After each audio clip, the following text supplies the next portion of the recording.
Kontestasi menuju 2024 semakin dinamis. Banyak perubahan dan kemunculan nama-nama baru menjelang pesta demokrasi. Menariknya, nama Menteri Badan Usaha milik negara Erick Thohir kerap masuk sebagai calon presiden atau calon wakil presiden potensial. Erick Thohir disebut-sebut punya kans besar masuk dalam bursa capres atau cawapres 2024. Pasalnya, Erick Thohir selalu masuk sebagai pilihan masyarakat, baik sebagai calon presiden atau wakil presiden. Dalam simulasi sejumlah nama survei terbaru Indikator Politik Indonesia, nama Erick Thohir mampu mendongkrak elektabilitas. Elektabilitas Erick Thohir berada di angka 1,3% dari simulasi 19 nama. Angkanya semakin meningkat menjadi 2,4% ketika simulasi mengerucut hanya 7 nama. Nama Erick Thohir mampu mendongkrak elektabilitas pasangannya ketika ditempatkan sebagai cawapres.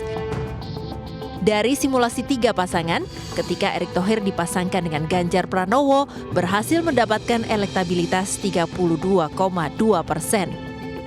Dalam temuan survei ini, Erick Thohir juga mampu mengungguli pasangan lainnya ketika dipasangkan dengan Prabowo Subianto. Elektabilitas pasangan Prabowo-Erick mencapai 31%. Ketika disandangkan dengan Anies Baswedan, elektabilitas pasangan Anies Baswedan Erick Thohir juga unggul mencapai 41,1%, mengungguli pasangan lain. Publikasi hasil survei mengenai popularitas dan elektabilitas menjelang pemilihan umum 2014 tentu perlu disikapi secara kritis. Munculnya nama-nama baru setidaknya menjadi gambaran tentang pandangan publik tentang calon yang diharapkan. Pemirsa, meski pemilu masih 2 tahun lagi, gerilya sudah dilakukan aktor politik untuk meningkatkan popularitas dan elektabilitas. Sejumlah lembaga survei sejak tahun lalu memotret naik turunnya persepsi publik terhadap nama tokoh jika pemilu dilakukan hari ini. Publik pun disuguhkan nama-nama baru yang bersaing dalam bursa capres-cawapres. Persaingan kian ketat saat satu nama dengan nama lain saling terpaut tipis persepsi keterpilihan.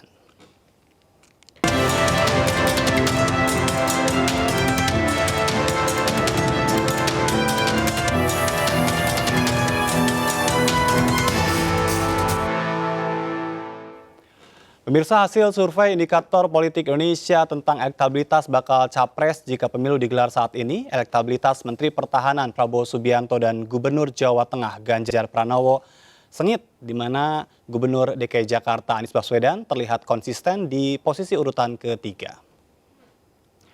Survei Indikator digelar 11 hingga 21 Februari 2022 dengan total responden survei 1.200 orang.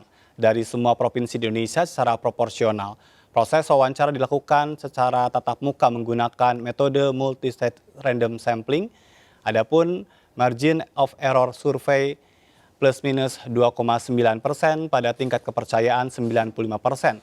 Pada simulasi semi terbuka 19 nama, Prabowo menduduki posisi teratas dengan suara sebesar 22,4%. Sementara Ganjar Pranowo memperoleh suara sebesar 21,6% dan Anies Baswedan di posisi ketiga 17,1%.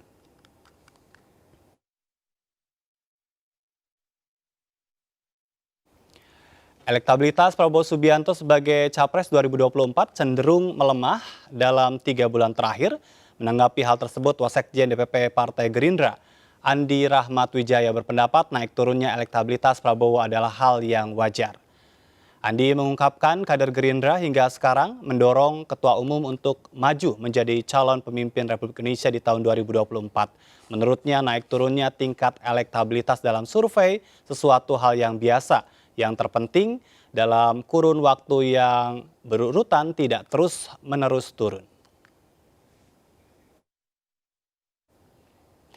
Pemirsa, persaingan nama Capres-Cawapres jelang pemilu 2024 kian ketat di mana Prabowo dan Ganjar terpaut tipis jika pemilu dilaksanakan hari ini. Sementara nama Anies Baswedan selalu muncul dalam berbagai survei sebagai tokoh yang memiliki kans besar sebagai capres potensial. Untuk membahasnya sudah bersama kami Kennedy Muslim, peneliti Indikator Politik Indonesia. Selamat malam, Malam, Kang Ajat. Ya, ini menarik ya, survei yang pertama di tahun 2022 ya, Ya, benar. oleh Indikator.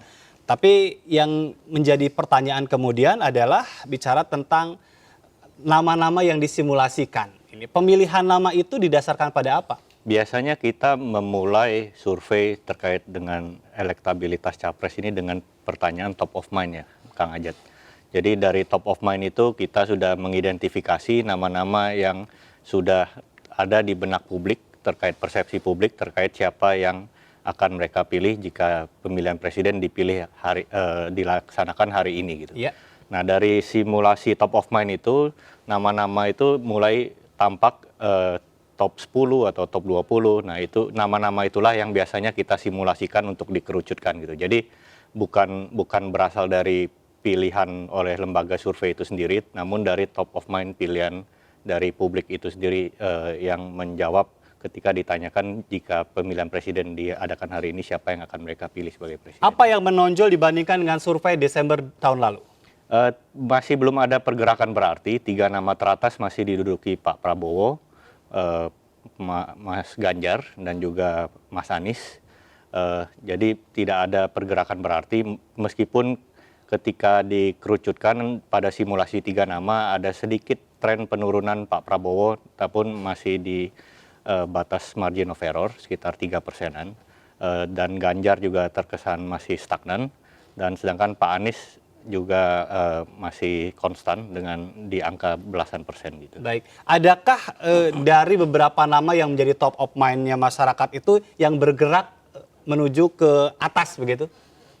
Untuk tren nama-nama selain 3 nama teratas itu masih belum tampak momentum dari nama-nama selain 3 nama tersebut di bawah, seperti nama Pak AHY, Agus Harimurti, Pak Sandiaga Uno, Pak Erick Thohir, Mbak Puan, dan juga ada Muhaimin Iskandar, itu ketum PKB. Juga nama-nama itu masih belum menunjukkan momentum yang berarti gitu saat ini. Apakah memang karena Desember ke Februari atau sebetulnya ada faktor lain yang membuat nama-nama itu tetap sama? Kita melihat sepertinya lapangan tanding itu masih sangat cair ya. Karena ketika kita menanyakan top of mind kepada masyarakat, masih ada 41% yang tidak mau menjawab atau merahasiakan pilihan mereka. Dan 41% ini ya angka yang cukup besar gitu.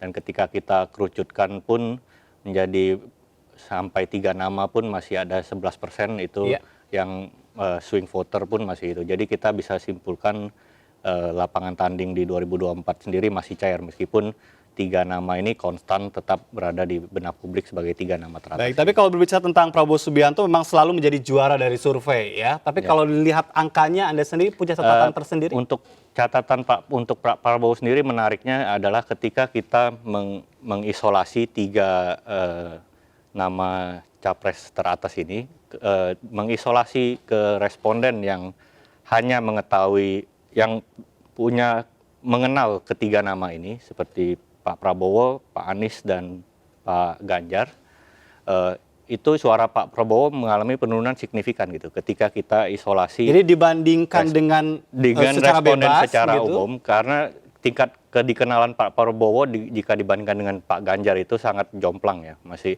ada gap yang sangat besar gitu. Pak Prabowo karena sudah pernah running for president dua kali, itu tingkat pengenalan sudah hampir 100% gitu, 98-99% gitu. Sedangkan Mas Ganjar memang punya kendala gimana menaikkan popularitas atau kedikenalan dulu deh gitu. Pak Ganjar di data survei kami yang terakhir itu masih di angka kedikenalannya di 65%, sedangkan Pak Anies di sekitar 80-an% gitu. Nah, jadi ketika kita mengisolasi responden yang tahu ke atas 3 nama ini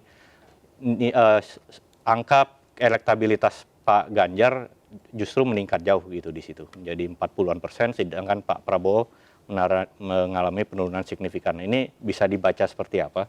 Berarti Pak Ganjar masih punya PR gimana memperkenalkan dirinya ke seluruh Indonesia, bukan hanya di Pulau Jawa seperti itu. Baik, tapi kalau untuk nama Anies Baswedan ini selalu masuk tetapi tidak pernah menjadi yang paling tinggi. Ya, karena Pak Anies kalau kita analisa lebih jauh basis dukungannya, ini sebenarnya sedikit beririsan dengan basis pendukung Pak Prabowo di 2019 gitu.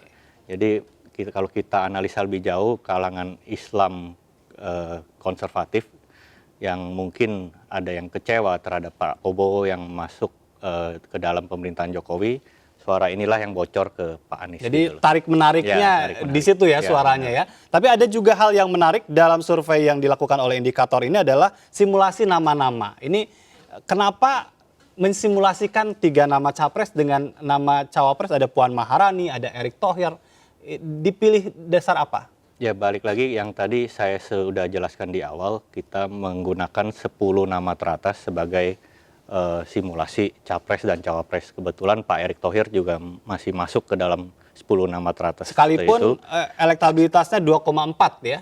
Ya, itu kalau ketika kita simulasikan, kerucutkan menjadi 7 nama ya, Pak Erick Thohir memang menjadi 2,4% ya. Tapi kita melihat memang seperti Pak Erick Thohir, meskipun beliau tidak punya partai, namun tetap punya nilai jual sebagai cawapres gitu. Dan sama dengan Mbak Puan, meskipun mungkin elektabilitasnya masih di kisaran 1%, tapi bagaimanapun juga Mbak Puan disokong oleh partai terbesar itu PDI yang sampai saat ini kita melihat angka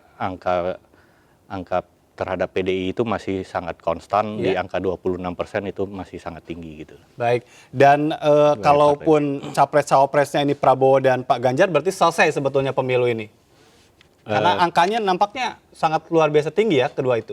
Ya, di sini tentu peran dari cawapres yang dipilih oleh masing-masing tetap memberikan peran, karena gimana pun juga banyak dikotomi di elektoral, di sistem elektoral Indonesia terkait dengan calon dari Jawa dan luar Jawa, calon yang mewakili kepentingan umat Islam dan minoritas.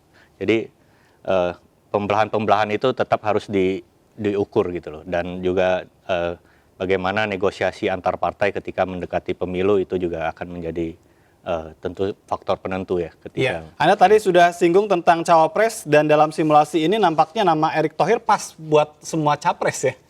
Ya, ketika kita mensimulasikan nama Pak Erick, baik itu dipasangkan dengan Ganjar maupun dengan Pak Prabowo, disimulasikan melawan kandidat lainnya, terutama ketika kita mensimulasikan 3 nama, memang kita melihat ada peningkatan yang lumayan gitu dari simulasi tersebut terhadap kandidat yang memilih Pak Erick Thohir sebagai cawapresnya gitu. Ini memang faktor pure dari memang cawapresnya, atau sebetulnya memang tadi ya capresnya sendiri memang sudah sangat tinggi elektabilitasnya? Ya tentu magnet elektoral utamanya tetap di capres ya, tapi tidak bisa dipungkiri cawapres juga bisa membantu mengkomplementer kekurangan-kekurangan dari capres tersebut gitu loh. Baik, ini menarik. Nanti kita akan sambung lagi, dan kita juga akan membahas lebih jauh bagaimana sebetulnya peta politik dari hasil survei yang sudah dilakukan. Sudah hadir juga di sambungan Zoom ada Profesor Siti Zuhro, peneliti utama dari BRIN, dan Bang Ray Rangkuti, Direktur Lingkar Madani Indonesia. Selamat malam, Prof. Selamat malam. Assalamualaikum. Baik, apa kabar Bang Ray? Baik, alhamdulillah sejauh ini. Baik, nanti saya akan bertanya apakah survei hari ini sudah menggambarkan sebetulnya kekuatan pertarungan 2024. Tapi nanti dijawabnya ya, usai jeda. MNC News Prime akan segera kembali.